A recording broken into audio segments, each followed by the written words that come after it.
Alright, so if you're watching this tutorial, you'll have already made your scanned image of your final design. Just come to this computer. You should be working on the one at the front of the room, teacher computer. Take your scanned image and put it facing down, oriented towards the bottom left corner of the scan screen.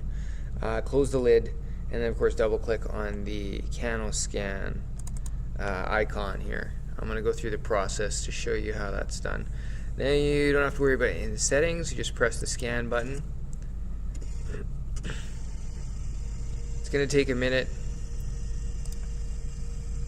to scan the image.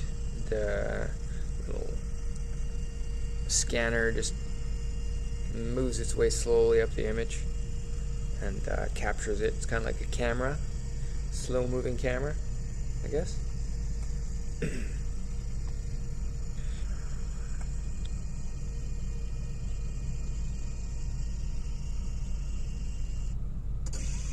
Okay, when it's done, a window will pop up. You want to name it your last name and then click import. It's going to open up a window and the bitmap that you just scanned will appear in that window. There it is. Move the window over to the side. Then you can open up the Woodshop 8 shortcut. Important, if this folder doesn't open up, you have to get your teacher to log into the CNB server.